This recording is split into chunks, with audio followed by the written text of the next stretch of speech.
கிட்ட போனேன். இன்கம்லாம் நான் வாங்கிட்டேன், ஜாயின் பண்ணுங்கன்னு சொன்னேன். அப்ப அவங்க சொன்ன அடுத்த வார்த்தை என்னன்னா, எவ்வளவு வாங்குனீங்க? ஃபர்ஸ்ட் 1000 ரூபாய் வாங்கினேன்னு, ரெண்டாவது 60,000 ரூபாய் வாங்கினேன்னு. இந்த கம்பெனி எல்லாம் கொஞ்ச நாள் தான் கொடுப்பாங்க, கம்பெனி க்ளோஸ் பண்ணிடுவாங்க. நாங்க யோசிச்சு பாருங்களேன். ஜெயிச்சா வந்துருவாங்க நான் நம்பினேன், ஆனா ஜெயிச்சும் வரல. அப்ப முடிவு பண்ணோடனே எனக்கு வெக்ஸ் ஆயிடுச்சு. சரி, அப்படி இப்படி ஒரு 50,000 ரூபாய் 60,000 ரூபாய் என்னோட காசு லாக் ஆயிருக்கு, எவ்வளோ போயிருக்கு. அதுல இது ஒன்னா இருக்கட்டும், இப்போதைக்கு இதை வந்து என்ன பண்ணலாம், பெண்டிங்ல போடலாம்னு சொல்லிட்டு நான் ஒரு ஓன் ஆபீஸ் வச்சுட்டு இருந்தேன். இ சேவை மையம், ட்ரெடிஷனல் மார்க்கெட்டிங், இ சேவை மையம். அப்புறம் வந்து பாத்தீங்கன்னா டூர்ஸ் அண்ட் டிராவல்ஸ். அதுல போய் என்னோட வியாபாரத்தை பண்ணலாம்னு சொல்லிட்டு போயாச்சு. வாரம் வாரம் வாரம் இன்கம் வரும் சுரேஷ் சாருக்கு மட்டும். மாசம் மாசம் இன்கம் வரும். அவரோட ஒரு மாசம் இன்கம் ஃபர்ஸ்ட் மாசம் 60,000 போட்டாரு, ஒரு வாரம் 60,000 போட்டாரு. அப்ப நான் என்ன நினைச்சேன்னா, நான் 60,000 போட்டேன்ல, அதுக்கு அவருக்கு 60,000 வந்திருக்கும் பொழுது அப்படின்னு நினைச்சிட்டேன். செகண்ட் மந்த் 1,20,000 ரூபாய் போட்டாரு இன்கம். நான் ஒண்ணுமே பண்ணல, ஜீரோ, 1,20,000. மூணாவது மாசம் அவருடைய இன்கம் வந்து 2,40,000 போட்டாரு. எனக்கு அப்படியே ஒண்ணுமே உட்கார முடியல. அதுக்கப்புறமா வந்து உள்ள உட்கார முடியல. ஏதோ ஒண்ணு இருக்கீங்க, நம்ம தான் ஏதோ கவனிக்காம இருக்கோம். நான் அது வரைக்கும் கடையில போய் உட்கார்ந்துட்டு இருப்பேன். ஒரு நாளைக்கு 200 ரூபாய் தான் வரும், 200 ரூபாய் வரும், இல்ல 100 ரூபாய் வரும், அவ்வளவுதான் வரும். இப்படியே டிராவல் பண்ணிட்டு இருந்தோம்னா செட் ஆகாது. என்ன பண்றதுன்னு தெரியல. யார்கிட்ட போய் பேசினாலும் நம்மளுக்கு நெகட்டிவ் சொல்றாங்க, யார்கிட்ட பேசினாலும் நெகட்டிவ் சொல்றாங்க. நான் சொல்றேன்ல, யார்கிட்ட பேசினாலும்னு. எத்தனை பேர்கிட்ட பேசினா? 10 பேர்கிட்ட தான் பேசினேன் லிஸ்ட் எடுத்து பார்க்கும்போது. இந்த 10 பேர் நெகட்டிவ் சொல்லிட்டாங்கன்னு சொல்லிட்டு வீட்லயே உட்கார்ந்துட்டு இருக்கிறேன். 3வது மாசம் முடிஞ்சிச்சு, 4வது மாசம் வருது. 3,40,000 ரூபாய் போடுறாரு சுரேஷ் சார். யோசிச்சு பார்த்தா நிறைய பேர்கிட்ட பேசிட்டோம், நிறைய பேர்கிட்ட பேசிட்டோம் நம்ம நினைச்சுன்னு இருந்தோம்ல. லிஸ்ட் எடுத்து பார்த்தா 10 பேர்கிட்ட தான் பேசியிருக்கேன். நிறைய பேர் இதெல்லாம் நினைச்சுக்கிறாங்க, 10 பேர்கிட்ட பேசிட்டு நான் நிறைய பேர்கிட்ட பேசிட்டேன்ட்டு. நானும் அதே தப்பு தான் பண்ணேன். ஆனா ஒரு மூளை மட்டும், அதாவது 6வது அறிவு மட்டும் வேலை செய்ய ஆரம்பிக்குது. என்னன்னா, நம்ம நிறைய பேர்கிட்ட பேசலாம் நினைக்கிறோம், இவர் எத்தனை பேர்கிட்ட பேசியிருப்பாரு, இவருக்கு இன்கம் வந்திருக்கும். 6வது அறிவு வேலை செஞ்ச உடனே யோசிச்சுட்டே இருக்கேன், எப்படி இதை தெரிஞ்சுக்கிறது, எப்படி கத்துக்கிறதுன்னு தெரியலையேன்னும் போது நான் யோசிச்ச விஷயம் கடவுளுக்கு தெரிஞ்சிச்சுன்னு நினைக்கிறேன். கடவுளே ஃபோன் பண்ற மாதிரி சுரேஷ் சார் எனக்கு ஃபோன் பண்ணாரு. மேடம், என்னங்க மேடம், நீங்க வந்து பிசினஸ் பண்ணாம இருக்கீங்க, இவ்வளவு பண்ணீங்களே, இவ்வளவு காசு வர இன்வெஸ்ட்மெண்ட் பண்ணிருக்கீங்க, இன்னும் பிசினஸ் பண்ணாம இருக்கீங்க, என்ன பிரச்சனை அப்படின்னு. இப்ப நான் யார்கிட்ட போனாலும் யாருமே வந்து ஐடி போட மாட்டாங்கப்பா.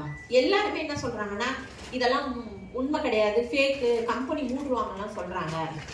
சரிக்கா, நீங்க வந்து ஒரு மீட்டிங் ஒன்று வச்சிருக்கோம், நீங்க வாங்க, மாதவரத்துல இருக்கு, ஏரியாவே எனக்கு தெரியாது. அதுக்குள்ள நடுவில் 2-3 பேர்கிட்ட பேசின பாருங்க, அவங்களுடைய நம்பரை மட்டும் குரூப்ல ஆட் பண்ணி வச்சுக்கிட்டேன். அவங்க வந்து கேட்டேன், போட மாட்டேன்ட்டாங்க. சரி பரவாயில்ல, நான் பார்த்து வைத்தச்சல் பட்டுன்னு இருக்கிறேன், எல்லாரும் போட்டோ போடுறத பார்த்து நீயும் படுன்னு சொல்லிட்டு ஜாயின் பண்ணி வச்சிட்டேன். என் மைண்ட்ல வச்சுக்கிட்டு நான் பெற்ற இன்பம் பெருகை வையகம்ட்டு ஆட் பண்ணிட்டேன். சரின்ட்டு ஒரு மீட்டிங் ஒன்று இருக்கு வாங்க. நாங்க எவ்வளவு மீட்டிங்ன உடனே எனக்கு தெரியும் காசு கேட்பாங்கன்ட்டு. அதனால இல்ல, மீட்டிங்ல என்னத்துக்குப்பா வரணும், லெஃப்ட்ல ஒரு 3,500, ரைட்ல ஒரு 3,500 போட்டா 1000 ரூபாய் வரும் இன்கம். அப்ப 1000 ரூபாய் கொடுத்தாங்க, 1000 ரூபாய் வரும். இதுக்கு வேற நான் மீட்டிங்ல வந்து என்ன கத்துக்கிறது, இதெல்லாம் எனக்கு தெரியும் அப்படின்னு நான் சொன்னேன். கரெக்ட் தான், உங்களுக்கு தெரியும் தான், இருந்தாலும் ஒரு மீட்டிங்க்கு எனக்காக வாங்கலாம் அப்படின்னாரு. திரும்ப என்னடா இது, சரி ஓகே வரேன்ப்பா அப்படின்னு சொல்லிட்டு என்ன பண்ணிட்டேன், போனை கட் பண்ணிட்டேன். ஒரு நாள் விட்டு கரெக்டா மனுஷன் அடுத்த நாள் பர்ஃபெக்டா கால் பண்றாரு. இப்ப சந்திரலேகா மேடம் உங்களுக்கு கால் பண்ணல, அதே மாதிரி டார்ச்சர் தான், டார்ச்சர். அப்படி ஒரு டார்ச்சர் சந்திரலேகா மேடம் பண்றாங்க தானே உங்களை, அதே டார்ச்சர் தான் எனக்கும். 2வது நாள் எனக்கு ஃபோன் பண்ணாங்க. ஃபோன் பண்ணாரு, அக்கா வந்துருவீங்கல்ல? கண்டிப்பா வந்துருவேன்ப்பா. சும்மா நான் தான் சொன்னேன், வர ஐடியாலாம் இல்ல. என்ன பண்றது, 2வது தடவை ஃபோன் பண்ணிட்டாங்களே. 800 ரூபாய் வச்ச, நீ போடுன்னு சொல்றதுக்கு வாய் வரல, நீ போட்டு என்ன கூப்பிடுறியான்னு சொல்றதுக்கு எனக்கு வாய் வரல. ஏன்னா அது இன்னும் ஒரு அசிங்கமா எனக்கு ஃபீல் ஆச்சு, நீ போட்டு என்ன கூப்பிட்டு போறியான்னு கேட்கறதுக்கு. ஆனா என்கிட்ட காசும் இல்லை. சரிப்பா வரேன் அப்படின்னு சொல்லிட்டு வச்சிட்டேன். உங்களுக்காக நான் டிக்கெட்லாம் வந்து ஹோல்டு பண்ணி வைக்கிறேன், வந்துருங்கன்னு. டிக்கெட் வாங்கி வைக்கிறேன்னு சொன்னாலும் பரவாயில்ல, ஹோல்டு பண்ணி வைக்கிறேன்னா என்ன பண்றது, கடுப்பாவுமா ஆவாதா? கையில காசு இல்லைன்னு சொல்லவும் வெக்கமா இருக்குது. ஏன்னா நான் என்ன பெரிய ஆள் அவர் நினைச்சிட்டாரு, எனக்கு அவரு விட்டு கொடுக்க மனசு வரல. சரி ஓகே என்ன பண்ணலாம் அப்படின்ட்டு சரி 2 தடவை கூப்பிடுவாங்க, அதோட விட்டுருவாங்கன்னு பார்த்தா கரெக்டா வெள்ளிக்கிழமைக்கு முன்னாடி வியாழக்கிழமை ஃபோன் சரி சனிக்கிழமை மீட்டிங், அது வெள்ளிக்கிழமை மறுபடியும் ஃபோன் பண்றாரு, வந்துடுவீங்களா நாளைக்கு அப்படின்னு. இந்த பையன் விடவே மாட்டான் போல, அதை என்ன பண்றதுன்னு தெரியலையே, சரி போ கடை வாங்கிட்டாவது போய் பார்த்துட்டு வந்துருவோம் அப்படின்னு. எனக்கு இந்த பிசினஸ் பத்தி எனக்கும் தெரியாது. ஒருத்தர்கிட்ட நான் சொல்றேன், வாங்க ஒரு பிசினஸ் ஒண்ணு இருக்குதுன்ட்டு. அவர் என்ன மாதிரி நெட்வொர்க்ல ஏமாந்தவர். ஏமா என் பொண்டாட்டி என்ன உதைக்காதது மட்டும் தான் மிச்சம், நான் ஏற்கனவே நிறைய ஏமாந்துட்டேன், வேணாம் அப்படின்றார். நீங்க வாங்க நான் சொல்றேன் அப்படின்னு. 800 ரூபாய் டிக்கெட் என்ன பாருங்க. ஐயோ அப்பனா நான் வரவே இல்லைன்ட்டாரு. என் ஹஸ்பண்ட் இந்த பிசினஸ் எடுக்கும்போது நீ எல்லாம் எங்க விளங்க போறேன்னு சொல்லிட்டாரு முன்னாடியே, அதனால அவரை கூப்பிட முடியாது. யாராவது ஒருத்தர் ஜெயிக்கணும்னு நினைக்கிறவங்க தானே கூட்டு போனோம், அவனும் அந்த ஆளை கூப்பிடுறேன். அவரு என்ன பண்றாரு, பார்க்கலாம் முடியாது, 800 ரூபாய்லாம் என்னால போட முடியாது, சரி உனக்கும் நான் காசை போடுறேன் வா போய் பார்த்துட்டு வருவோம் என்னதான் நடக்குதுன்ட்டு. அன்னைக்கு போய் ஒரு ட்ரைனிங்காக 800 ரூபாய் கடனை வாங்கி 2 பேரும் 800 ரூபாய்க்கு 1600 ரூபாய் கடையில வந்த பைசாவை எடுத்துட்டு போனேன். போகும்போது அங்கதான் எனக்கு ஒரு ஐ ஓப்பன் ஆச்சு. இங்க எத்தனை பேருக்கு தோணுதோ தெரியாது, முடிவுல தான் உங்களுக்கே தெரியும். எனக்கு அப்ப ஐ ஓப்பன் ஆன விஷயம் என்னன்னா, ஒரு அம்மா எழுத படிக்க தெரியாதவங்க 250 ஐடி எடுத்துட்டாங்க ஒரே வாரத்துல. ஸ்டேஜ் ஏறாங்க, ஸ்டேஜ் ஏறி ரெக்கக்னைஸ் பண்றாங்க. இந்த விஷயம் 250 ஐடி படிக்க தெரியாதவங்க எப்படி எடுத்தாங்க அப்படி எனக்கு ஒரு எண்ணம். சரி ஓகே, எப்படி என்ன பண்ணாங்க, டெஸ்ட் கொடுக்குறாங்க. அப்ப அவங்க சொன்ன முதல் விஷயம் என்னன்னா, எனக்கு எழுத படிக்க தெரியாது, நான் ஒருத்தவங்க கிட்ட போய் பிரசன்டேஷன் கொடுத்தேன். கொடுத்த உடனே போன்ல ஒருத்தவங்க நம்பர் கொடுத்தாங்க, இவங்க கிட்ட பேசுங்கன்ட்டு. அவங்களுக்கு நான் போன் பண்ணேன். போன் பண்ண உடனே அவங்க சொன்னாங்க முதல் விஷயம், சும்மா தொண்ணு பேசாத, வச்சிருமா போன்ட்டாங்க. வச்சுட்டேன். ரெண்டாவது மறுநாள் போன் பண்ணேன். சார் மேடம் சார் நீங்க நான் சொல்றதை மட்டும் ஒரே ஒரு தடவை கேளுங்க அப்படின்னு 2வது தடவை போன் பண்ணேன். அப்போ ஏமா எங்க உயிரை இப்படி வாங்கிட்டு இருக்க, நாங்களே ஒரு பிரச்சனையில இருக்கிறோம், அதனால எங்களை தொந்தரவு பண்ணாதமான்னு சொன்னாங்க. நான் போனை வச்சுட்டாங்க, கட் பண்ணிட்டாங்க போனை. அடுத்தது மறுபடியும் போன் அடிச்சிருக்காங்க. அப்ப என்ன சொல்லியிருக்காங்க, மறுநாள் போன் பண்ணும்போது அந்த பர்சன் என்ன சொல்றாங்க, உங்க தொந்தரவு தாங்க முடியல, ஏன் தான் இப்படி பண்றீங்கன்னு தெரியல அப்படின்னு சொல்றாங்க. இந்த மாதிரி 3 தடவை போன் அடிக்கும் போது இந்த மாதிரி சொல்லும் போது அவங்க திரும்ப போன் அடிச்சிருக்காங்க. நம்ம என்ன பண்ணுவோம், படிக்காதவங்களுக்கு உண்மையை சொல்ல போனா படிக்காதவங்க வெகுளியா இருப்பாங்க, ரைட்டா, படிச்சவங்க கௌரவமா இருப்பாங்க. நம்ம கிட்ட 2 பேர் 2 நாள் சொன்ன உடனே என்ன வரும், ஒரு நாள் சொன்ன உடனே இவங்கிட்ட எல்லாம் சொல்லணும், இவங்கிட்ட எல்லாம் சொன்னப்போ தூக்கி போட்டு அப்படின்னு போட்டுருவோம். ஏன்னா படிப்பு நம்மள திமிரு கொடுக்கும். எனக்கும் அதே மாதிரி தான், யார்கிட்ட போய் பேசுறதுனால அதே தானே சொல்றாங்க. படிச்சதுனால என்ன ஆயிடும், 2வது போய் அவங்க கிட்ட பேசுறதுக்கு நமக்கு என்ன பண்ணோம், கூசும். அவங்க படிக்காதனால திரும்ப பேசுறாங்க. 3வது தடவை பேசும்போது அவங்க சொல்றாங்க, நான் ஒரு பிரச்சனையில இருக்கேன், சூசைட் பண்ணிக்கிற லெவல்ல இருக்கிறேன், என்னால என்ன பண்ண முடியல, பேலன்ஸ் பண்ண முடியல, அதனால என்ன பண்ணுங்கன்னா தயவு செய்து என்ன தொந்தரவு பண்ணாதீங்க, சூசைட் பண்ணிக்கிற அளவுன்னு. சூசைட் பண்ணிக்கிற அளவுக்கு என்னங்க பிரச்சனை உங்களுக்கு அப்படின்னு உடனே அவங்க சொல்றாங்க, ஒரு 1 கோடி ரூபாய் இன்வெஸ்ட்மெண்ட் கான்செப்ட் கம்பெனில போட்டு ஒரு ஊரையே வாங்கி கலெக்ட் பண்ணி காசு போட்டிருக்காங்க. இவங்க தான் அந்த கம்பெனிக்காரன் ஓட்டான். 1 கோடி ரூபாய் லாஸ், ஊரை விட்டு ஓடி வந்துட்டு இருக்காங்க. இதுக்கப்புறமா அவங்களால இந்த பிசினஸும் பண்ண முடியாது, ஊர்லயே வாழ முடியாதுன்ற ஒரு சிச்சுவேஷன்ல வாழ்வாதாரத்துக்கு என்ன பண்றதுன்னு தெரியல, அந்த மாதிரி ஒரு கஷ்டத்துல இருக்காங்க. அப்ப இந்த அம்மா சொல்லியிருக்காங்க, 1 கோடி ரூபாய் ஒரு பிரச்சனையே இல்ல, ஆக்சிஸ்ல நீங்க சம்பாதிச்சிடலாம். நான் 6 மாசம் தான் ஆகுது, 6 மாசம் 5 லட்சம் ரூபாய் சம்பாதிச்சிருக்கேங்க அப்படின்னு சொல்றாங்க. இத்தனைக்கும் எனக்கு எழுத படிக்க தெரியாதுன்னு சொல்லியிருக்காங்க. உடனே 5 லட்சம் ரூபாய் சம்பாதிச்சிருக்கீங்களா, அப்படி என்னங்க பிசினஸ் நாங்க பாக்கணும்னு அப்ப வந்திருக்காங்க. பார்த்துட்டு டீடைல்ஸ் எல்லாத்தையும் பார்த்துட்டு அவங்க என்ன பண்ணிருக்காங்க, தன்னுடைய ஊர்ல போய் இழந்தது போனா போட்டோம், இப்போ ஒரு சூப்பரான கம்பெனி வந்திருக்கு, இந்த கம்பெனில சேர்ந்து நம்ம எல்லாரும் ஜெயிக்கலாம் அப்படின்னு சொல்லி பேசி 250 ஐடி போட்டு ஆக்சஸ்ல அன்னைக்கு அவங்க பெஸ்ட் லீடரா ஸ்டேஜ். சூசைட் பண்ணிக்க கூடிய ஒரு நிலைமையில இருந்த ஒரு நபரை சேஞ்ச் பண்ணக்கூடிய அளவுக்கு நம்மளுடைய ஆக்சஸ் இந்தியாவோட பிளான் இருந்துச்சுன்னா என் மைண்ட் யோசிக்க ஆரம்பிச்சது. அப்போ நிறைய நேரங்கள்ல நான் போய் பிசினஸ் பிரசன்டேஷன் அதுக்கு முன்னாடி வரைக்கும் அந்த 10 பேர்கிட்ட பேசும்போது இவங்க வந்துட்டா ஜெயிச்சிடலான்ற எண்ணம் தான் எனக்குள்ளார இருந்துச்சு. ஆனா அந்த ஒரு இன்சிடென்ட் தான் எனக்கு தோண ஆரம்பிச்சது, நிறைய பேரோட லைஃப மாத்துறதுக்காக ஆக்சஸ் இந்தியா எனக்கு கிடைச்சதுன்னு நான் ஃபீல் பண்ண ஆரம்பிச்சேன். இன்னைக்கு உங்களுக்கு கிடைச்சிருக்குல்ல, இன்னைக்கு உங்களுக்கு இந்த வாய்ப்பு கிடைச்சிருக்குல்ல, இது எதுக்காக கிடைச்சிருக்குன்னா உங்களுடைய வருமானத்தை ஏத்துறதுக்காக மட்டும் இல்ல, நிறைய பேரோட வருமானத்தை மாத்துறதுக்காக உங்களுக்கு கிடைச்சிருக்கு. இதான் உண்மை. இன்னைக்கு ரோட்ல எவ்வளவு பேர் போறாங்கல்ல, உலகத்துல எவ்வளவு பேர் இருக்காங்கல்ல, உலகத்துல எவ்வளவு பேர் இருக்காங்க, அவங்களுக்கு எல்லாம் கிடைக்காத ஆப்பர்ச்சுனிட்டி உங்களுக்கு கடவுள் கொடுத்திருக்காருன்னா அதுக்கு தகுதியான நபர் நீங்க அப்படிங்கறத வந்து கடவுள் முடிவு பண்ணியிருக்காரு. அதனாலதான் உங்களுக்கு இந்த பிசினஸ் கிடைச்சிருக்கு. அதான் உண்மை. நீங்க நிறைய பேரோட லைஃப்ல என்ன போல, இப்ப நான் இன்னைக்கு ஒருத்தரோட லைஃப் மாத்தினேன், சந்திரலேகா மேடம்ன்றவங்க அவங்களுடைய லைஃப் மாத்தினேன். இன்னைக்கு அவங்களால இவ்வளவு பேரோட லைஃப் மாறுறதுக்கு ரெடியா இருக்கு. அதே விஷயம் எனக்கு கிடைச்சதை நான் கரெக்டா பயன்படுத்திக்கிட்டேன். அன்னைக்குதான் எனக்கு ஃபீல் ஆச்சு, நாம சம்பாதிக்கிறதுக்கான மீட்டிங் கிடையாது இது, நம்ம நிறைய பேரை சம்பாதிக்க வைக்கிறதுக்கான மீட்டிங் இது. இதுக்கப்புறமா இந்த பிசினஸ் நான் பெருசா பண்ணனா நான் லைஃப்ல ஜெயிச்சிருவேன்ற ஒரு நம்பிக்கை வந்தது.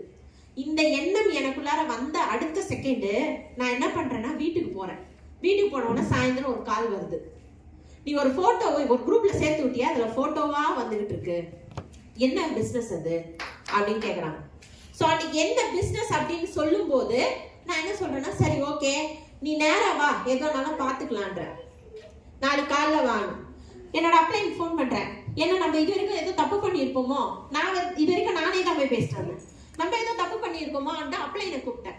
அவரை கூப்பிட்டு வந்து பிரசன்டேஷன் கொடுக்க ஆரம்பிச்சேன். இப்போ கம்பெனியோட பிபிடி வச்சிருக்கீங்கல்ல, பிபிடி இது ஃபைல், அத மாதிரி ஒரு புக் ரெடி பண்ணி வச்சிருந்தாரு. அதுல வந்து பிரசிடென்ட் டைரக்டர் முடிச்சவங்களோட லிஸ்ட் வச்சிருந்தாரு. அவர் போட்டோஸ் ஃபர்ஸ்ட் வந்து பாத்தீங்கன்னா சுரேந்தர் சாரோட போட்டோ, அடுத்தது அவரோட பொண்ணோட போட்டோ, மூணாவது ஆஷா மேடம் டேவிட் சாரோட போட்டோ, அடுத்தது நானும் பிரசிடென்ட் முடிச்சிருக்கிறேன். என் பேர் வராதான்னு எதிர்பார்த்துக்கிட்டே இருக்கிறேன். வருது, என்னோட போட்டோ வருது. அந்த போட்டோவை பார்த்தோன்னா அந்த லேடி என்ன பண்றாங்கன்னா, பா சூப்பரா, இவங்க கூட அச்சுவரா, இவங்க கூட ஏர்ன் பண்ணியிருக்காங்களா? ஆமா, இவங்கள மாதிரி நான் சம்பாதிக்கணும்னா என்ன பண்ணணும் அப்படின்னு கேட்டாங்க. இந்த கம்பெனில நீங்க ஒரு 3 என்ட்ரி போட்டா போதும்னு. 3 என்ட்ரி எவ்வளவுன்னா 16,500 ரூபாய். 10,000 ரூபாய் எல்ஐசி பைசா இருந்தது, எடுத்து அந்த 10,000 ரூபாய் கையில கொடுத்தாங்க. கொடுத்துட்டு இதை வந்து நான் என்ன பண்றேன், கொடுத்துறேன், பேலன்ஸ் காசு நாளைக்கு எடுத்துட்டு வந்து கொடுக்குறேன் நாங்க. சரி, மறுநாள் வந்தாங்க, 6,500 ரூபாய் கொடுத்தாங்க. 3 ஐடி எடுத்தேன் முதல்.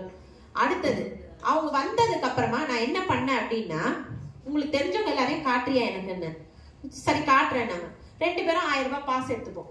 இங்க இருந்து எந்த ஏரியா, சென்னை சிட்டிக்குள்ளார எங்க போனாலும் போகலாம் இல்லையா. 1000 ரூபாய் பாஸ்னா அவங்க யாரெல்லாம் காட்டுறாங்களோ அந்த புக்கை வாங்கிட்டேன். யாரெல்லாம் காட்டுறாங்களோ அந்த புக்ல வந்து பிரசன்டேஷன் எடுத்து கடைசியா என்னோட போட்டோவை காட்டுறேன். நானும் பிரசிடென்ட் டைமண்ட் 60,000 ரூபாய் சம்பாதிச்சேன். அந்த இன்கம் டேட்டாஸ் எல்லாத்தையும் காட்டுறேன்.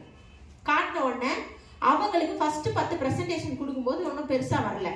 அப்ப நெகட்டிவ் நிறைய விஷயங்கள் பேசுவாங்க. அவங்க பேசும்போது நான் சொன்ன ஒரே ஒரு விஷயம், நெகட்டிவ் பேசும்போது அவங்கெல்லாம் அந்த பிசினஸ்க்கு தகுதி இல்லாத நபரு, நம்ம வேற ஆளை பார்க்கலாம்னு சொல்லிட்டு இவங்களை வந்து தேத்திக்கிட்டேன். இந்த மாதிரி ஒரு இடமும் சேர்ந்து பிரசன்டேஷன் கொடுத்து ஒரு சைடு ஃபுல்லா டீம் அமைஞ்சது. 36,000 ரூபாய்க்கு நான் சம்பாதிச்ச முதல் டைமண்ட் டைரக்டர் அச்சீவ்மெண்ட் பண்ண. அடுத்தது ஆப்போசிட் சைட்ல அவங்க பண்ணணும்ல, அதுக்காக வேலை பார்த்தோம். 1 வாரம் வேலை பார்த்தேன். 2வது வாரத்துல அவங்க டைமண்ட் டைரக்டர் முடிச்சாங்க. அவங்க 36,000 ரூபாய் இன்கம் வாங்கினாங்க. ஓகேவா? இது மாதிரி உள்ள வந்தவங்களை சம்பாதிக்க வைக்கிறதுக்காக டைம் ஸ்பெண்ட் பண்ணி போகணும். அதோடைய விளைவு இன்னைக்கு என்னுடைய அண்டர்லைன்ல ஒரு சீஃப் எக்ஸிகியூட்டிவ் டைரக்டரா இருக்காங்க. வெண்ணிலா சீஃப் எக்ஸிகியூட்டிவ் டைரக்டர். இன்னைக்கு இந்த பிசினஸ் மூலமா அவங்களோட லைஃப் ஸ்டைல் மாறி இருக்கு.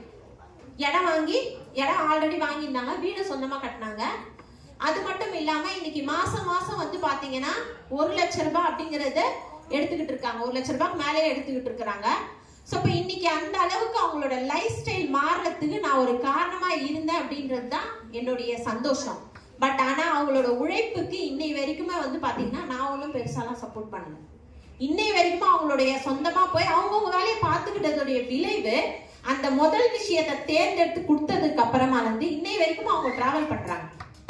சோ இந்த மாதிரி ஒரு பிசினஸ்ல தான் நீங்க இருக்கீங்க. இது கடைசி வரைக்கும் என் அப்படியே நான் சப்போர்ட் பண்ணணும்னு நினைச்சீங்கன்னா பண்ணவே முடியாது. என் பசிக்கு நான் சாப்பிட்டேன், அவங்க பசிக்கு அவங்க சாப்பிட்டாங்க. அவங்களால எனக்கும் பலன் அடைஞ்சது. ஓகேங்களா? இது எல்லாமே எந்த இடத்துல ஸ்டார்ட் அப் ஆச்சு? என் லைஃப் ஸ்டைல் மாற்றம், ட்ரைனிங், மீட்டிங், இதுலதான் மாற்றம் அடைஞ்சது. இன்னைக்கு பார்த்துட்டு போற ஒவ்வொருத்தரும் இந்த மீட்டிங்க்கு அப்புறமா நான் 100 பேரை கூட்டிட்டு வந்து உட்கார வச்சு ஒரு மீட்டிங் பண்ணுவேன் இன்னைக்கு முடிவு பண்ணீங்கன்னா அந்த நபர் கொஞ்ச நாள்ல கம்பெனியோடைய சீஃப் எக்ஸிகியூட்டிவ் டைரக்டரா ப்ரமோட் ஆயிட்டாங்க. ஓகேவா? So next. சோ மக்கள் பொதுவாக மக்கள் இருக்காங்கல்ல, அவங்கள வந்து பாத்தீங்கன்னா கிட்டத்தட்ட ஒரு 100 பேர் இருக்காங்க நம்மள சுத்தி அப்படின்னா, கிட்டத்தட்ட ஒரு 3 பேர் வந்து ரொம்ப வந்து லோ கிளாஸ் ஃபேமிலியா இருப்பாங்க. லோ கிளாஸ்னா எப்படின்னு சொன்னானா, இந்த அன்னாடம் கடிச்சிடுவாங்க. டெய்லி வந்து அவங்களுக்கான வருமானம் வரும், சாப்பிடுவாங்க, செலவு பண்ணுவாங்க. அவங்க கிட்ட போய் நீங்க என்ன சொன்னாலும் மாற்றம் அடையவே மாட்டாங்க. நீங்க ஒரு பிசினஸ் பிரசன்டேஷன் போய் அவங்க கிட்ட சொன்னீங்கன்னா பண்ண மாட்டாங்க. டெய்லி சம்பாதிக்கிறாங்கல்ல, ஒன்றும் இல்லை, டெய்லி சம்பாதிக்கிறவங்க வந்து பாத்தீங்கன்னா எனக்கு தெரிஞ்சு பிச்சைக்காரங்க நல்லா நிறைய சம்பாதிக்கிறாங்க. அவங்க கிட்ட போய் உன் லைஃப்ல ஒரு மாற்றம் வரும், நீ வந்து ஆக்சிஸ் இந்தியா பண்ணு அப்படின்னு சொன்னா கண்டிப்பா செய்யவே மாட்டாங்க. ரைட்டா? அவங்க முதல்ல சொல்ற விஷயம் எனக்கு நானே பிச்சை எடுக்கிறேன்னு வாங்க. ஆனா அவங்க தான் வந்து ரிச்சா இருப்பாங்க. உள்ளுக்குள்ளார எந்த கவலையும் கிடையாது. சாப்பிட்டாங்களா, பொழுதன்னைக்கு முடிஞ்ச உடனே தூங்குவாங்க. ஓகேவா? அடுத்தது 100% மக்கள்ல 100 பேர் மக்கள்ல மீதி இருக்கிற ஒரு 6% பீப்புள் எப்படி இருப்பாங்கன்னா செம்ம ரிச்சா இருப்பாங்க. அவங்களுக்கு தேவையான விஷயங்கள் எல்லாமே கிடைக்கும். எதுவா இருந்தாலும் ஈஸியா கிடைச்சிடும். வசதி வாய்ப்போட சூப்பரா இருப்பாங்க. அவங்களுடைய வருமானம் அப்படிங்கிறது வந்து பாத்தீங்கன்னா நம்ம யோசிச்சு பார்க்க முடியாத அளவுக்கு இருக்கும். இந்த நடுவுல இருக்கிற இந்த 91% மக்கள் இருக்காங்களா, அந்த 91 நபர்கள், இந்த 91 நபர்களும் 2 பேரையும் பார்த்து பொறாமப்பட்டுனே இருப்பாங்க. 2 பேருமே பார்த்து. ஏன்னா பிச்சைக்காரங்க நைட் ஃபுல்லா டெய்லி ஃபுல்லா பிச்சை எடுத்துருவாங்களா, நைட்டு சந்தோஷமா பத்து தூங்கிடுவாங்க. பணக்காரங்களும் என்ன பண்ணுவாங்க, நல்ல வேலை செஞ்சுட்டு ஒரு ஸ்டாண்டர்டான ஒரு லைஃப் ஸ்டைல இருப்பாங்க. அவங்களும் என்ன பண்ணுவாங்க, சந்தோஷமா பத்து தூங்குவாங்க. இந்த மிடில் இருக்கிறாங்க பாரு, மிடில் கிளாஸ் ஃபேமிலி, இவங்களுக்கு பிச்சை எடுக்கவும் மனசு வராது. இந்த பக்கம் பார்த்தா, அந்த பக்கம் பார்த்தா பணம் சம்பாதிக்கிறதுக்கும் வழி தெரியாது.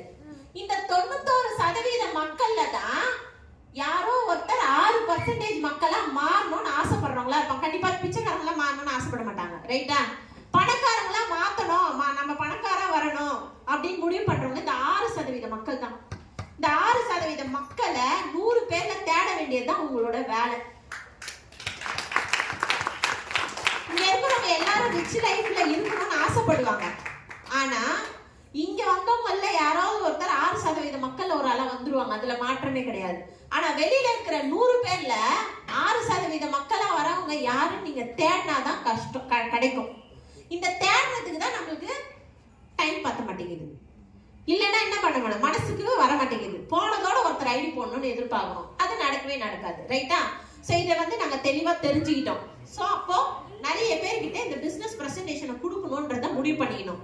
வரவங்க எல்லாரும் ஜாயின் பண்ணணும்லாம் எதிர்பார்க்க மாட்டோம். எவனா குடிகாரங்கிட்ட போய் நைட் 6 மணிக்கு சாயந்தரம் 6 மணிக்கு மேல உங்க லைஃப் மாறும் போய் பேசினா செட் ஆகுமா? சிலர் வரவே மாட்டாங்க, ஒன்றும் பண்ண மாட்டாங்க. அது மாதிரி ஒரு சிலர் என்ன பண்ணோம்னா, யார் வரலையோ அவங்கள அந்த லிஸ்ட்ல வச்சுட்டு 6% மக்களுக்கு உனக்கு தகுதி கிடையாது போ அப்படின்னு சொல்லிட்டு நாங்க அடுத்த ஆளை பார்த்ததோட விளைவு இன்னைக்கு உங்க முன்னாடி செலிபிரிட்டியா வாழ்ந்துட்டு இருக்கோம். சரியா? சோ இந்த 91% மக்கள் பணத்துக்காக எதை தேடுறாங்க அப்படின்னு பாத்தீங்கன்னா இந்த 4 வழிதான். ஒண்ணு வந்து எம்ப்ளாய்மெண்ட். எம்ப்ளாய்மெண்ட்னா என்ன அப்படின்னா, எவ்வளவு நேரம் நம்ம வேலை செய்யணுமோ அவ்வளவு நேரம் பணம் வரும் நமக்கு. ரைட்டா? 8 மணி நேரம் வேலைன்னா 8 மணி நேரம், அதுக்கு 30,000 ரூபாய்னா 30,000. சரி, 8 மணி நேரத்துக்கு மேல எக்ஸஸா வாங்கினா என்ன கிடைக்கும்? Over time. ரைட்? சோ ஓடின்ற ஒரு விஷயம் கிடைக்கும். ஓவர் டைம் வச்சு நம்மளால என்ன பண்ண முடியும், எக்ஸஸா கொஞ்சம் ஒரு 30,000 சம்பாதிக்க முடியுமா?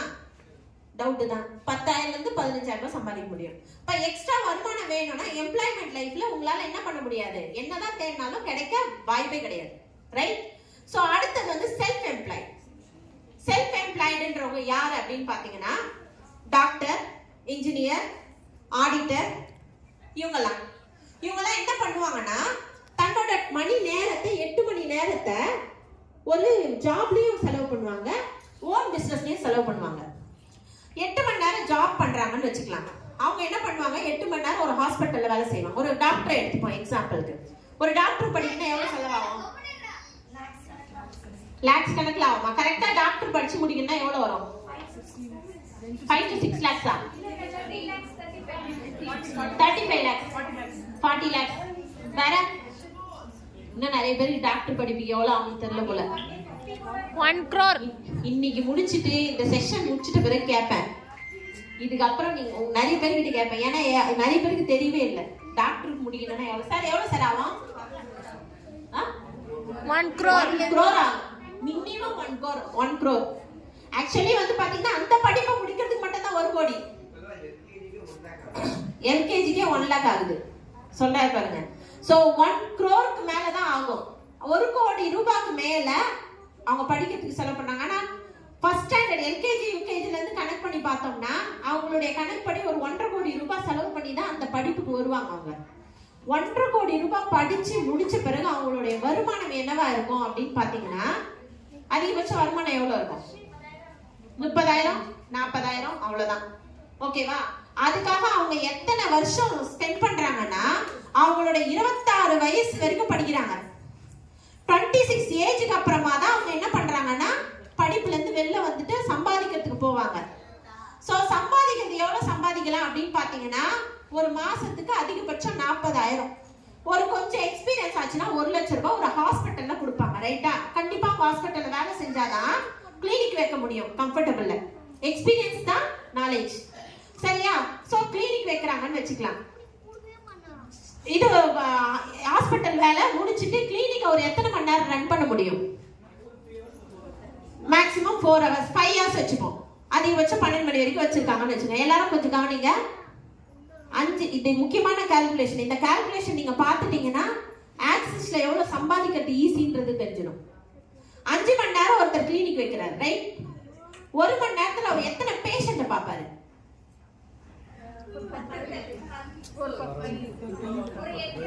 8 5 பேர். ரொம்ப நல்லா நம்மள மாதிரி பேசுறவங்க வந்தாங்கன்னா அவரோட பழப்பு போச்சு. 5 தான் பாப்பாங்க. சரியா? ஒரு சிலர்லாம் போயிருக்கீங்களா ஹாஸ்பிட்டலுக்கு? போனீங்கன்னு வச்சுங்க, நான் மட்டும் போய் பார்ப்பேன். நானும் எங்க அம்மா உட்காந்துனே இருப்போம். 15 நிமிஷமா வெளில உட்காந்துன்னு இருப்போம். நாங்க போனா 5 நிமிஷத்துல வந்துருவோம். 15 நிமிஷமா இவர் என்னதான் பேசுவாங்க, எல்லா டேட்டாவும் விசாரிச்சுட்டு தான் வருவாங்க. அதிகபட்சம் 5 பேர் வச்சுக்கலாம். ஒரு பேஷண்ட் 1 ஹவருக்கு ஒரு 5 பேரை மீட் பண்றாரு பார்க்கலாம். ஒருத்தருக்கு ஃபீஸ் எவ்வளவு வாங்குவாரு? 200ல இருந்து 500 வரைக்கும். நம்ம ஆவரேஜா 300 போட்டுக்கலாம். ஒரு நாளைக்கு ஒரு ஹவருக்கு அவர் வந்து ஒரு பேஷண்ட்டுக்கு 300 ரூபாய் செலவு பண்ற இது ஸ்பெண்ட் இன்கம் வருதுன்னு வச்சுக்கலாம். 5 மணி நேரத்துக்கு அவர் எவ்வளவு சம்பாதிக்க முடியும்? 1 மணி நேரத்துக்கு 5 பேர் 1500 ரூபாய். 5 மணி நேரத்துக்கு 7500. 10 நாளைக்கு 75,000. 3 மாசத்துக்கு 30 நாளைக்கு 2,20,000 ரூபாய் சம்திங். ஓகேவா? அவருடைய சம்பளம் ஹாஸ்பிட்டல்ல வேலை செய்வார்ல 1 லட்சம் ரூபாய். மொத்தம் எவ்வளவு வருது? 3.5 லட்சம். ஓகேவா? இதுக்கு அவர் இன்வெஸ்ட்மெண்ட் பண்ண அமௌண்ட் எவ்வளவு? 1 crore. 1 கோடிக்கு மேல. அவரோட லைஃப்ல என்ன போயிடுது? இளமை காலமே போயிடுது. 20-21 வயசுல கல்யாணம் பண்ணணும்னு சொல்றாங்க கவர்மெண்ட்லயே. அவர் கல்யாணம் பண்றதுக்கே 30 வயசு ஆகும். ரைட்டா? முடிஞ்சு போச்சு லைஃப். பாதி கிழவனா இருக்கும்போது தான் கல்யாணமே பண்ணுவாங்க. இவ்வளவுலாம் பண்ணாலும் அவருடைய இன்கம் அதிகபட்சம் எவ்வளவு? 3.25 லட்சம். ரைட்? ஒண்ணுமே இல்ல. ஒரு எக்ஸ்போர்ட் கார்மெண்ட் கம்பெனில வேலை பார்த்தேன். 12th முடிச்சேன். பிகாம் வந்து கரஸ்ல தான் படிச்சிருக்கேன். ஓகேவா? 1 கோடி ரூபாய் நான் செலவே பண்ணல ஆக்சிஸ் இந்தியால. ஆனா என்னோட ஒரு மாச இன்கம் 5 லட்சம் ரூபாய். அதுவும் எத்தனை வருஷத்துலன்னா 5 வருஷத்துல. அவர் படிச்சு முடிச்சு 26 வயசு ஆயிட்டு அதுல ஒரு 2 வருஷம் எக்ஸ்பீரியன்ஸ் ஆன பிறகுதான் அவருக்கே இன்கம். ஆனா ஒண்ணுமே இல்ல, ஒரு 5 வருஷம் என் லைஃப் இந்த இடத்துல மாறும் அப்படின்னு நம்பி செஞ்சதுடைய விளைவு இன்னைக்கு ஒரு மாசத்துக்கு 5 லட்சம், ஒரு வாரத்துக்கு 1.25 லட்சம். அதே பிளேஸ்ல தான் இருக்கீங்க. அதே பிளேஸ்ல இருக்கிற நீங்க தான் இத பண்ணலாமா வேணாமான்னு யோசிச்சுட்டு இருக்கோம். இதுதான் பிசினஸ். ஓகேவா? நெக்ஸ்ட் அடுத்தது வந்து பாத்தீங்கன்னா பிசினஸ். 3வது வழி எங்க பணம் வரும்னா பிசினஸ். பிசினஸ்ல எப்படிங்க பணம் எடுக்கலாம் அப்படின்னு பாத்தீங்கன்னா, நம்ம கிட்ட நிறைய பணம் வந்ததுன்னா ஒரு பிசினஸ் கடையை வச்சு அந்த மாதிரி ஏதாவது ஒரு இன்வெஸ்ட்மெண்ட் பண்ணி நம்ம பண்ணலாம். ஓகேவா? இப்ப எக்ஸாம்பிள் சொல்ல போனோம்னா இங்க பிசினஸ் பண்றவங்க யாரெல்லாம் இருக்கீங்க? யாரெல்லாம் பிசினஸ் பண்ணாங்க? மேடம் பியூட்டி பார்லர் வச்சிருக்காங்க. சார் நீங்க கடை வச்சிருக்கீங்களா? பிஃபோர் வச்சிருந்தீங்க. நீங்க சார் எம்ப்ராய்டரி கடை. நீங்க சட்டிப்பான கடை. ஓகே. சோ இப்ப இந்த மாதிரி கடை வச்சிருக்காங்கல்ல, இப்ப எக்ஸாம்பிள் சொல்ல போனா மேடம் பணக்காரன் பியூட்டி பார்லர் வச்சிருக்காங்க. எந்த மாதிரி ஒரு பியூட்டி பார்லர் வருது என்ன சொல்லுவாங்க? சூப்பர், நீ என்ன மாதிரி என்னோட தொழிலை எடுத்திருக்கிற, வாழ்த்துக்கள். கண்டிப்பா வருமானம் போதில்ல சொல்லுவாங்க. இதே ஆக்சஸ் பிசினஸ் நீங்க எடுத்துட்டீங்க, உங்ககிட்ட உங்க லீடர் வந்து என்ன சொன்னாங்க? சூப்பர், வாழ்த்துக்கள், என்ன மாதிரி நீ வருவ, அதுக்கு உனக்கு என்ன சப்போர்ட்டா நான் பண்ணி தருவேன் சொல்லுவோமா இல்லையா?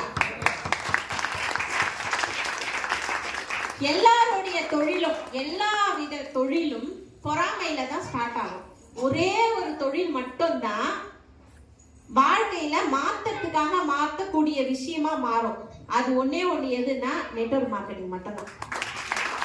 நான் சந்தோஷமா இருக்கேன், நான் இன்னைக்கு நிம்மதியா இருக்கேன், நான் நல்லா இருக்கிறேன், என்ன மாதிரியே நீ இருப்ப அப்படின்னு சொல்ற ஒரே ஒரு ஜீவன் யாருன்னா உங்களோட அப்ளைன் மட்டும்தான். உங்களை சுத்தி யாரு வந்து உங்களுக்கு இந்த பிசினஸ் கொடுத்திருந்தாலும் அவங்க சொல்லிட்டு போயிடுவாங்க. ஒரு சிலர் சொல்லிட்டு போயிடுவாங்க, ஒரு சிலர் சொல்லிட்டு டிராவல் பண்ணுவாங்க, டிஃபரெண்ட், அவ்வளவுதான். பட் லைஃப்ல ஒருத்தவங்களுடைய வாழ்க்கையை முன்னேற்றத்துக்காக வந்திருக்கிற ஒரே ஒரு இடம் தான். நெக்ஸ்ட் வந்து இன்வெஸ்டர். இன்வெஸ்டர் யார் அப்படின்னு பாத்தீங்கன்னா, நம்ம கிட்ட பணம் நிறைய இருக்கு அப்படின்னும் போது நம்ம என்ன பண்ணலாம்? ஒரு இடம் வாங்கி வாடகை வாங்கி சாப்பிடலாம். இந்த 4 வழியில 3 வழியுமே நம்மளுக்கு ஒத்து வராது. டாக்டர் படிக்கணுமானா யாராவது டாக்டர் படிச்சு வருஷம் 3 லட்சம் ரூபாய் சம்பாதிக்க முடியுமா? முடியாது. பிசினஸ் பண்ணி 3 லட்சம் ரூபாய் சம்பாதிக்க முடியுமா? முடியாது. இன்வெஸ்ட்மெண்ட் பண்ணி 3 லட்சம் ரூபாய் சம்பாதிக்க முடியுமா? முடியாது. இது எல்லாம் முடியாத நீங்க தான் என்ன பண்றீங்க? இத செய்ய முடியாதுன்னு சொல்லிட்டு ஆக்சஸ்ல 5 லட்சம் ரூபாய் சம்பாதிக்கிற நபர்களான என்னை எதிர்க்க வச்சுக்கிட்டு இதெல்லாம் பண்ண முடியலன்னு கவலைப்படுறீங்க. இத பண்ணணும் நீங்க முடிவு பண்ணிட்டீங்கன்னா சர்வ நிச்சயமா நீங்களும் லட்சாதிபதியாவும் கோடீஸ்வராவும் வரக்கூடிய இடத்துல நீங்க இருக்கீங்க. ஓகேவா? சோ நெக்ஸ்ட், இதுக்கப்புறமா நீங்க எங்க டைம் ஸ்பெண்ட் பண்ண போறீங்கன்றத முடிவு பண்ணிக்கோங்க. ஓகே? சோ இன்னும் எவ்வளவு நாள் நம்மளுக்கு இருக்கு அப்படின்னு பாத்தீங்கன்னா, இந்த மாதிரி ஒரு ஷாப் ஓபன் பண்ணனா இவ்வளவு இன்வெஸ்ட்மெண்ட் இருக்கும், இவ்வளவு மறுபடியும் ரீஇன்வெஸ்ட்மெண்ட் இருக்கு. ஓகேவா? 4 லட்சம் ரூபாய் பண்ணிட்டோம், ரெண்டாவது 35,000 வாடகை கொடுத்துதான் ஆகணும், இபி பில் எல்லாத்தையும் கொடுத்துதான் ஆகணும், வேற வழியே இல்ல. ஆக்சிஸ் இந்தியால பணத்தை போட்டீங்க, அடுத்த மாசம் கரண்ட் பில் கட்டுறீங்களா? நோ. இபி பில் கட்டுறீங்களா? எதுவும் கிடையாது. அதிகபட்சம் இந்த 1000 ரூபாய் கொடுத்து மீட்டிங் வர்றதுக்கு 1000 கேள்வி கேட்டுட்டு இருக்கிறோம். ஆனா நம்ம பண்றது பெருமைக்கு சொல்றது. நான் ஒரு பிசினஸ் பண்றேன்ல, பிசினஸ்னா என்ன பண்ணா மாசம் கட்டணும். மாசம் நம்ம இங்க எதுவும் பண்றது கிடையாது. ஆனா 1000 ரூபாய் கொடுக்கறது பெரிய லட்சக்கணக்கில் கொடுக்குற மாதிரி நம்ம பேசிட்டு இருக்கிறோம். ரைட்டா? அதிகபட்சம் நீங்க செலவு பண்ற அமௌண்ட் எதுவா இருக்கும்னா டிராவல் சார்ஜ். அதை தாண்டி இங்க ஒரு 1000 ரூபாய் கொடுக்குறீங்களா? அது மட்டும் தான். மற்றபடி நீங்க எதுவும் கொடுக்குது. இந்த 1000 ரூபாய் கூட எதுக்காக கொடுக்குறீங்க? நாலேஜ் எடுத்துக்கிறீங்க, சாப்பிடுறோம், வீட்டுக்கு போறோம், அவ்வளவுதான். செயல்பாடு பண்ணா இந்த 1000 ரூபாவை 10,000 ரூபாவை மாத்திடலாம். நான் வந்து 2-3 பேருக்குலாம் நான் காசு போட்டு கூட்டிட்டு வந்திருக்கேன், வேற வழி இல்லாம. வந்து பிரியாணி சாப்பிட்டு போயிடுவாங்க ஒரு சிலர், அவங்களுக்கு தேவை சாப்பாடு கிடைச்சிச்சு. ஒரு சிலர் என்ன பண்ணுவாங்கன்னா ஜாயின் பண்ணி பிசினஸ் பண்ணாங்க, அவங்களால எனக்கு வருமானம் கிடைச்சது. புரியுதுங்களா? அதை ஒரு இன்வெஸ்ட்மெண்டா நினைச்சுதான் நான் பண்ணேன். இன்கம் வரும்ன்ற நம்பிக்கையோட பண்ணேன். இன்னைக்கு இந்த 1000 ரூபாய் கொடுக்கும் போது யாருமே என்ன பண்றது கிடையாது, நம்பிக்கையோட போவது கிடையாது. அதான் பிரச்சனையே. நம்ம இந்த 1000 ரூபாய் போட்டோம்னா நீங்க வேணா ஒரு மாசம் டிராவல் பண்ணி பாருங்க, இந்த 1000 ரூபாய்க்கு நீங்க 20,000 ரூபாய் இன்கம் எடுக்காம போக மாட்டீங்க வேலை செஞ்சா. ரைட்டா? Okay, next. So traditional marketing, network marketing ஏற்கனவே சொன்ன விஷயம் தான். இதுல இன்வெஸ்ட்மெண்ட் இருக்கு, அதுல இன்வெஸ்ட்மெண்ட் கிடையாது. இதுல ரிஸ்க் இருக்கு, அதுல ரிஸ்க் இல்ல. இதுல வந்து ஒர்க் பிரஷர் இருக்கும், அதுல ஒர்க் பிரஷர் இருக்காது நம்மளுடைய நெட்வொர்க் மார்க்கெட்டிங்ல. நெக்ஸ்ட் வந்து பாத்தீங்கன்னா மந்த்லி கமிட்மெண்ட் கிடையாது, இதுல கமிட்மெண்ட் இருக்கும். நெக்ஸ்ட் ஒன் வந்து பாத்தீங்கன்னா நோ, இங்க வந்து டீச்சர் இருக்காங்க, அங்க டீச்சர் இல்ல, சொல்லி தரத்துக்கு யாரும் இருக்க மாட்டாங்க. ஓகேவா? நெக்ஸ்ட். சோ நெக்ஸ்ட் ஒன் வந்து நம்மளுக்கு இன்னும் வந்து சம்பாதிக்கக்கூடிய நாட்கள் எத்தனை இருக்கு, வாழக்கூடிய நாட்கள் எத்தனை இருக்குன்னு பாத்தீங்கன்னா இந்த கால்குலேஷன் பாத்தீங்கன்னா உங்களுக்கு கிளியர் ஆயிடும். சோ நம்மளுக்கு வயசு ஒரு 25 இருக்குன்னு வச்சுக்கோங்க. யாருக்கெல்லாம் இங்க 25 ஏஜ்? 25ஆ? கரெக்டான ஏஜ் அது 25ஆ? இப்ப 26 யாருக்காவது இருக்குதா? 27? ஏன்னா இப்படி கேட்கும்போது சொன்னாங்க 25 ஏஜ்னும் போது யாருமே கை தூக்கல. கேட்டா அவங்களுக்கு வந்து பாத்தீங்கன்னா 18 வயசு ஆகுதான், கை தூக்கல. அதனால அது மாதிரி யாராவது இருக்க போறீங்கன்னு கேட்டேன். சோ 25 to 30 குள்ளார யாரெல்லாம் இருக்கீங்க? ஏச்சு சொல்ல மாட்டாங்க அசிங்கமாயிடும். அதனாலயா? சரி ஓகே ஓகே, அப்ப சொல்ல வேணாம். ஸோ பாத்தீங்கன்னா 25 to 30 இருக்கிறவங்க எல்லாரும் திங்க் பண்ணிக்கோங்க. ஏன்னா 30 வயசுக்கு தான் அது கணக்குன்னு வச்சுக்கிறாங்க. அதுக்காக தான் நான் கேட்டேன். ஒரு 30 வயசு ஏஜ் உள்ளவங்களுக்கு அதிகபட்ச வாழும் நாட்கள் பாத்தீங்கன்னா 14,600 நாட்கள் தானா? எவ்வளவு நாள்? 14,600 நாட்கள் மட்டும்தான் நம்ம கிட்ட இருக்கு. 70 வயசு வரைக்கும் ஆரோக்கியமா இருந்தா, அதான் 70 வயசு வரைக்கும் ஆரோக்கியமா இருந்தா, 70 வயசுக்கு அப்புறமா ஆரோக்கியமா யாரும் இருக்க மாட்டாங்க, மேக்சிமம் இருக்க மாட்டாங்க. அதுக்குள்ளார கை கால்லாம் வளவளத்து போயிடும், நடக்க முடியாது, கண்ணு தெரியாம போயிடும். யாராவது ஒருத்தர் இருந்தாதான் கையை பிடிச்சு தூக்கி விடுறதுக்கு அந்த மாதிரி ஒரு நிலைமை இருக்கும். அந்த 70 வயசுக்குள்ளார எத்தனை வருஷம் இருக்கு அப்படின்னு பாத்தீங்கன்னா, எத்தனை நாட்கள்னா 14,600 தான். ஒவ்வொருத்தரோட ஏஜ் வந்து கால்குலேஷன் பண்ணிக்கோங்க, இன்னும் எத்தனை நாள் உங்களுக்கு இருக்குன்ட்டு. அதே நேரம் இந்த சைடு பாருங்க, கவர்மெண்ட் ஜாப், ஸ்டேட் ஜாப், எதுவா இருந்தாலும் ஸ்டேட் கவர்மெண்டா இருக்கலாம், சென்ட்ரல் கவர்மெண்ட் ஜாபா இருக்கலாம். அதிகபட்சம் வந்து பாத்தீங்கன்னா ஒருத்தர் 25 வயசுல ஒரு ஜாப்க்கு ஜாயின் பண்றாருன்னு வச்சுக்கலாம், கவர்மெண்ட் ஜாப். அவர் அதிகபட்சம் எத்தனை வருஷம் வேலை செய்ய முடியும்னா 35 வருஷம் வேலை செய்ய முடியும், ரைட்டா? 35 வருஷத்துக்கு மொத்தம் 420 மாசம் வருது. 420 மாசத்துல அவருக்கு 30,000 ரூபாய் இன்கம் அப்படின்னா அதிகபட்சம் அவர் எவ்வளவு சம்பாதிப்பாருன்னு போட்டிருக்காங்க பாருங்க. எவ்வளவு சம்பாதிப்பாரு? 1 லட்சமா?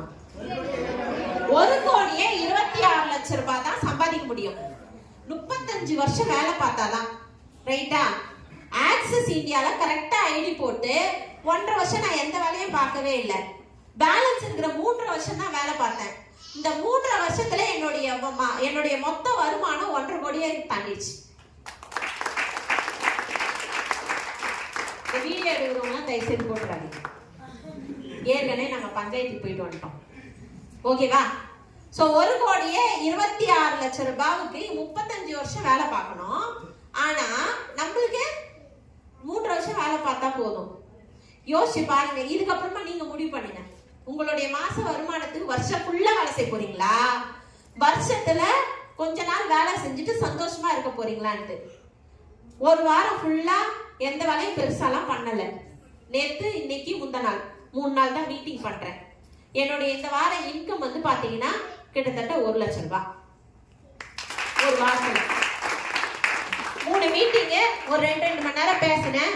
அதுவும் எங்க போனாலும் ஜூஸ் வேற கொடுத்துடுறாங்க, சாப்பாடு வேற, எதுவுமே இல்லை. இங்க இருந்து போயிட்டு வர்றதுக்கு கார் கூட வீட்டுல தான் இருக்குது. ஆனா இங்க இருந்து டிராப் பண்றதுக்கும் பிக்கப் பண்றதுக்கும் ஆள் அனுப்பி விடுறாங்க. லைஃப் எவ்வளவு ஜாலியா இருந்து பாத்தீங்களா? எத்தனை வருஷத்துல? 3 வருஷத்துல. 3 வருஷத்துல என் லைஃப்ல மாற்றம் இருக்குதுன்னா உங்க லைஃப்ல மாற்றம் இருக்குமா இருக்காதா? இருக்கும். யாரெல்லாம் வாயத்தை வந்து சொன்னீங்க அவங்க மட்டும் இருக்கும், ஓகேவா? நெக்ஸ்ட். சோ இந்த மாதிரி ஒரு 30,000 ரூபாய் வருமானத்துல இருந்தா இந்த அடிப்படை தேவைகள் எனக்கு கிடைக்குமானா சர்வ நிச்சயமா கிடைக்காதுன்னு நான் முடிவு பண்ணிட்டேன். உண்ண உணவு, உடுத்த உடை, இருக்க இருப்பிடம், இது யாருக்கு ஈஸியா கிடைக்குது? நல்லபடியா கிடைக்குதுங்க சாப்பாடெல்லாம். யாராவது இருந்தா சொல்லுங்க. நல்லா கிடைக்குதா மேடம்? ரொம்ப சந்தோஷம். எத்தனை 5 ஸ்டார் ஹோட்டல் போயிருக்கீங்க? என்ன நினைக்கிறாங்களோ அந்த வீட்டுல சாப்பிடுவாங்க, அதெல்லாம் ஒரு கதையா என்ன? ஹோட்டலுக்கு போனா மெனு கார்டுல ரைட் சைட் பார்த்து சாப்பிடுறோமா, லெஃப்ட் சைட் பார்த்து சாப்பிடுறோமா? ஃபுட்டை பார்த்து தான் சாப்பிடுவீங்களா?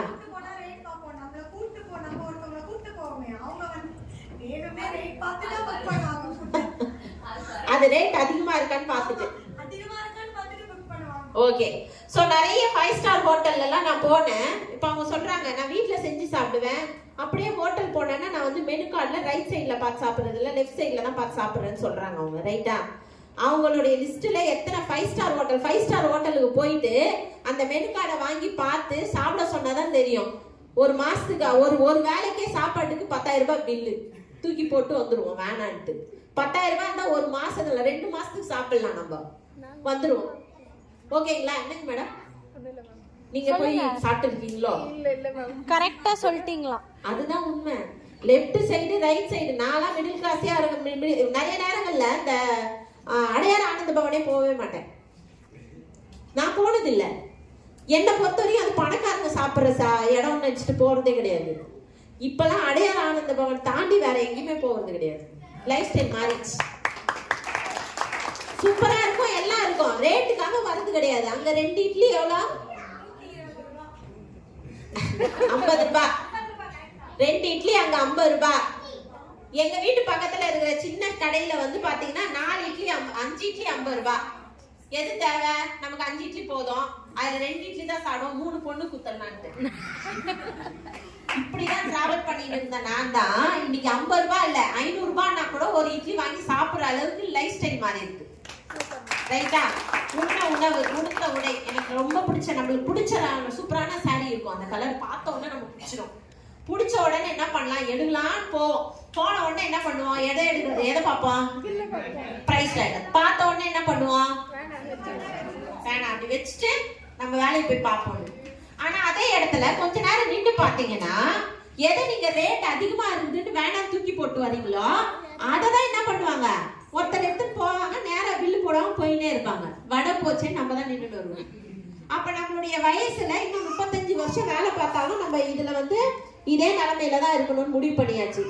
இருக்க இடம் சொந்த வீடு கிடையாது, வாடகை வீடு தான். வாடகை வீட்லயே இன்னும் எவ்வளவு நாள் இருக்க முடியும் அப்படின்னு சொல்லிட்டு முடிவு பண்ணும்போது சொந்த வீடு வாங்கினா லட்சக்கணக்கில் ஆகும், அதுக்கும் வாய்ப்பு இல்லை. இந்த மாதிரி ஒரு மிடில் கிளாஸ் ஃபேமிலியில இருந்த நபர் தான். அப்போ என்ன முடிவு பண்ணனா, லைஃப்ல என்ன தப்பு பண்ணும் அப்படின்னு பாத்தீங்கன்னா, நிறைய பேர் இங்க உட்கார்றீங்கல்ல, இன்னைக்கு கை தட்டுறீங்க, அடுத்த மீட்டிங்க்கும் கை தட்டுறீங்க, அதுக்கு அடுத்த மீட்டிங்லும் கை தட்டுறீங்க. அப்ப என்ன அர்த்தம், உங்க லைஃப்ல எதுவும் மாற்றம் இல்லைன்னு அர்த்தம், வேலை செய்யலன்னு அர்த்தம். கூப்பிடுறாங்க, வந்து உட்கார்ந்துக்கிறோம், கை தட்டுறோம், போறோம். முடிவு பண்ணா இப்படியே இருந்தா அப்படியே தான் இருக்கணும். இன்னைக்கு கை தட்டுற கும்பலா இருக்க நீங்க கை உயர்த்துற கும்பலா மாறும்போது நமக்கு பிடிச்ச உணவும், நமக்கு பிடிச்ச உடையும், நமக்கு பிடிச்ச இடமும் தன்னால தேடி வரும். இந்த மாற்றத்தை உருவாக்குனேன் நான்.